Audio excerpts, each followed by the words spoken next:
Gubernur Sumatera Selatan Herman Deru meminta Menteri Pendidikan dan Kebudayaan Republik Indonesia Muhadjir Effendi untuk mengangkat guru honorer di Sumsel menjadi PNS di depan ribuan guru honor yang hadir dalam acara Gebyar Pendidikan dan Kebudayaan Kota Palembang. Menurutnya di Sumatera Selatan masih banyak guru honor yang belum diangkat.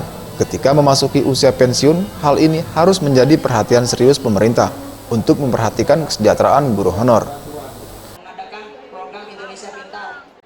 Ini banyaknya guru honor SD, SMP, SMA.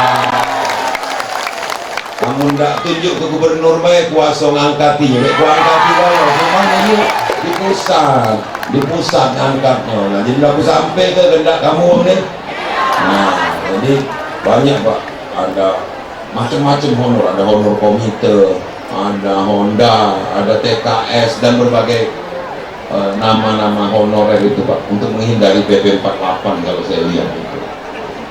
Dan non kategori juga. Coba lihat Pak, ada yang sudah umur 42 tahun Pak, masih honorer. Nah ini agak asar ini Pak umurnya. Menanggapi hal tersebut, Menteri Pendidikan dan Kebudayaan Muhadjir Effendi mengatakan berupaya agar nasib para guru honor ini dapat meningkat. Untuk tahun ini adalah yang berstatus K2. Ada nggak yang K2 ini? Ya, ikut tes sudah?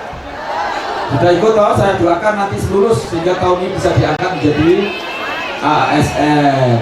Sabar ya, tadi Pak Gubernur menyampaikan memang masih banyak masalah dengan guru honor, tapi saya janji, pemerintah janji akan diangkat selesaikan sampai tahun secara bertahap.